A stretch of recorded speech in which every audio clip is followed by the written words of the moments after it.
So Dana White just dropped the news that everybody's been waiting on. Sean O'Malley versus Merab Dvalishvili, the rematch. And this proves that Sean O'Malley has Dana White privilege, because who else do you know has one title defense and gets an immediate rematch? Sean O'Malley does. It should have been Petr Yan. It should have been Pantoja, but they give the rematch to O'Malley. And Dana Pink, in typical fashion, was like, yeah, I mean, Sean O'Malley wants to fight Merab, and Merab wants to fight Sean O'Malley, so why wouldn't I make the fight? Of course they're going to say that, you moron. Why wouldn't Sean O'Malley say he wants to fight for the belt? Dana Pink does it again. Another undeserved title shot in the books, but either way, I am excited for it. And the biggest question is, can Sean O'Malley beat Merab Dvalishvili? In the first fight, you know, it was a lot closer than people like to give him credit for. There is an argument that O'Malley won, rounds 1 and 5, maybe? I don't remember exactly, but there's an argument that it was 3-2. O'Malley definitely won round 5. I forget the other round he won. But Merab did his thing. He controlled the action. He neutralized the striking of Sean O'Malley and mixed in the grappling very well, and was able to steal a decision and take his belt home with him. And if you really think about the first fight, I thought that Sean O'Malley froze in front of the big lights. He wasn't ready for the stage of the spear.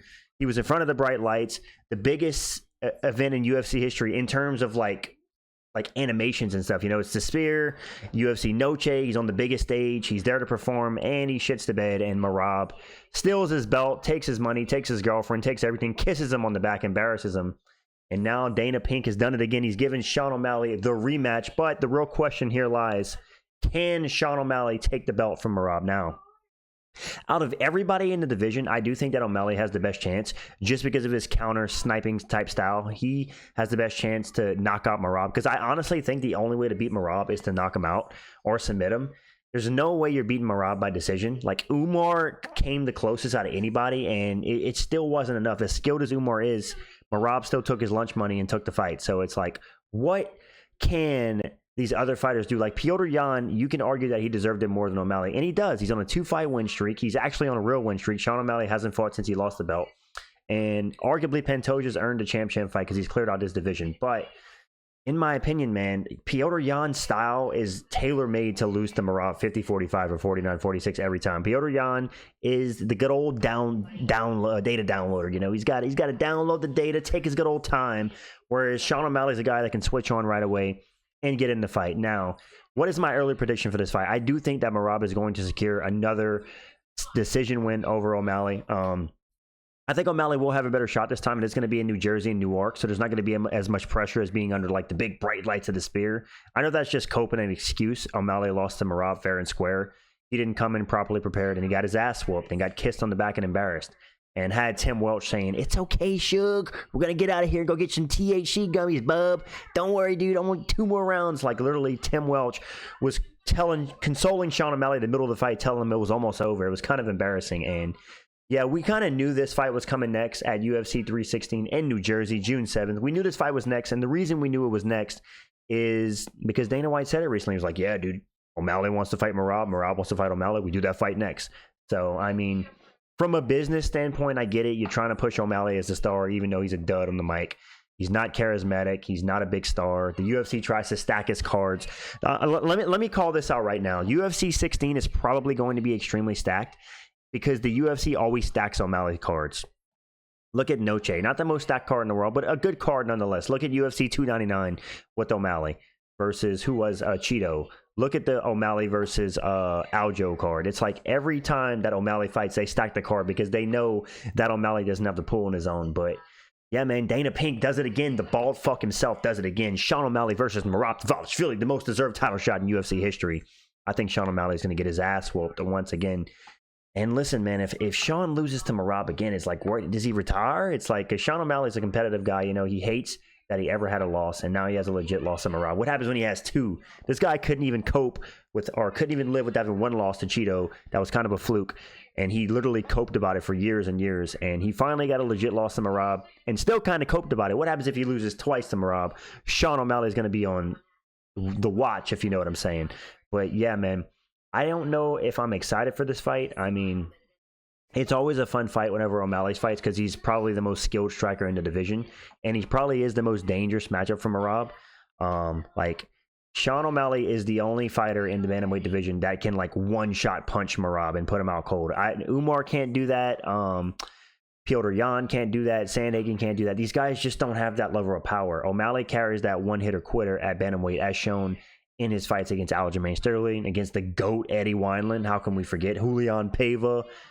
Shit, even Piotr Jan. I think he dropped Piotr Jan. So, yeah, man, you guys know I'm not a big fan of undeserved title shots. Sean O'Malley obviously does not deserve this title shot by any means. But listen, let's get the division on.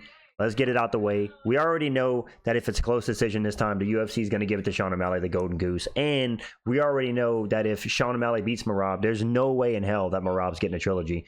Mark my words, if Sean O'Malley beats Merab, it could be the closest fight you've ever seen. The UFC is going to be like, all right, well, Sean O'Malley's definitively the better fighter after 2 fights. So we're going to go ahead and move on, and we'll do Sean O'Malley versus Piotr Jan too. That's going to be Dana White. Dana White hates Merab as champion, and he thinks that Sean O'Malley has the best chance to beat Merab. So that is why they're doing the rematch. UFC 316, Merab Dvalishvili versus Sean O'Malley is going down. My early prediction is Merab by 49-46 decision. Let's get on to the next fight that Dana Pink announced. We got Jeff Neal versus Carlos Prates versus Ian Garry. Your boy can't read out here, but if you guys are unaware, Jamal Hill pulled out of the Kansas City main event against Khalil Rountree with a leg injury. I think that fight has been rescheduled for June, and now the new main event is Carlos Prates versus Ian Garry. Listen, you guys know that everybody, including myself, gives Ian Garry a lot of shit. Calls him a cuck, calls him all this stuff, but you got to respect Ian Garry. This is his second fight on short notice. Look at the bottom of the picture. April 26, guys. This fight is really close for Ian Garry. This is what, 25 days away? Ian Garry takes another fight on short notice against Carlos Prates. And listen, if Ian Garry wins, the UFC should 100% reward him with like a fight against like Joaquin Buckley or a fight against like Kamaru Usman. He deserves everything if he goes out there and beats the absolute dangerous Carlos Prates, who's red hot right now, 4-0 in the UFC, all knockouts, and he's facing Ian Garry, who Ian Garry in his last fight against Shavkat Rakhmonov looked absolutely insane. Like, Ian Garry looked like a world beater. He looked like he was right up there with the upper echelon of the division and nearly finished Shavkat in that 5th round by submission. So Ian Garry has shown that his grappling stepped up a bunch. And is this going to be the test in grappling that we want to see out of Carlos Prates? Carlos Prates, obviously, he's an insane Muay Thai striker. He's burst onto the scene last year, 4 knockouts in the UFC. But his grappling is untested. Brother, who give him, brother? We need to check his grappling. Kangaroo have good striking, but not grappling. And yeah, man, my early prediction, hot take. Guys, this is going to be a hot one. You ready? Carlos Prates by decision. That's what I'm picking. I think Carlos Prates is going to beat Ian Garry by decision. And the reason I think he's going to beat Ian Garry by decision is the power shots. The same reason that Shavkat Rakhmonov beat Ian Garry by decision, because Shavkat Rakhmonov landed the better and harder shots. Ian Garry is not a power puncher. He has very pillow-like hands. He doesn't really have a lot of pop in his hands, so he just kind of throws little peanuts at you, and you can just kind of stick and dodge. He has good head kicks, as he head kicked D-Rod and finished him like that, but Ian Garry does not have power in his hands. He has great grappling, but this is where we're really going to see the grappling defense of Carlos Prates. Let's see if Ian Garry tries to clinch and take him down. And if the fight stays standing, I mean, Ian Garry is a great striker in his own regard, but Carlos Prates is so dangerous. I think he will take the P-head off of Ian Garry if Ian Garry doesn't get it to the ground. But nonetheless, I do not think there's going to be I don't think Carlos Prates is going to finish Ian Garry. I think he'll make it to decision. And hot take, a lot of people think that if it goes to decision, Gary's going to win. I think that Carlos Prates is going to beat Ian Garry by decision. But listen, I'm not writing Ian Garry off. He's extremely skilled. He's a young guy. He's in his absolute, he's not even in his prime. He's only like 26. He's not in his prime. So what am I saying? Ian Garry is like 2 or 3 years away from his prime, and he gave Shavkat the fight of his life. And he actually was the first guy to go to decision with Shavkat. So if anybody can stop the Carlos Prates hype train, it's Ian Garry. So I'm excited for this fight. I'm picking Prates by decision. Hot take, I know. But this goes down in 25 days. Another short notice fight for Ian Garry. I am worried because this is his second short notice fight. How good does Ian Garry look on full camp versus short notice? You know, does it affect his performances? I guess we're going to find out Saturday night, brother. So tune in. So yeah, Jamal Hill versus Khalil Rountree out. Carlos Prates versus Ian Garry in for the UFC Kansas card on April 26th. Let me know what you guys think about that one in the comments. And guys, don't worry, I saved the absolute best for last at the end of this video because Dana White dropped arguably the greatest fight of all time, guys. We've all been waiting on it. We've been literally just on the edge of our seats, hoping Dana White any day would announce this fight. It's better than Jones Aspinall. It's better than Islam Ilya. Well, I'm talking about the greatest fights of all time. And when you're talking about the greatest fights of all time, you got to bring up Juliana Pena versus Kayla Harrison. Oh, man. In all seriousness, I'm not even going to spend too much time on this fight. I think Kayla Harrison's going to take down Juliana Pena, beat the crap out of her, and either get a TKO or a submission. And I think we're going to see Juliana Pena retire. That's what I think I'm going to see. Juliana Pena is done. She already has one foot out the door, saying she only has 1 or 2 fights left. She sucks. She lost the fight against Raquel Pennington. She's a paper champ, arguably the worst 2-time champ in UFC history. And I think that Kayla Harrison's going to run right through her. We're going to see the picograms coming out of Kayla Harrison's physique. And yeah, I think she's going to get a ground and pound. I think she's going to ground and pound Pena, who's probably going to give up her back, succumbing to the ground and pound, and then Kayla Harrison's going to either get like a rear naked choke, or she's going to find some kind of choke or submission on Juliana Pena, and she will steal that belt. And nobody's going to beat Kayla Harrison, because the UFC bantamweight division, women's bantamweight division, is absolutely atrocious. But yes, these are the 3 fights that Dana Pink announced.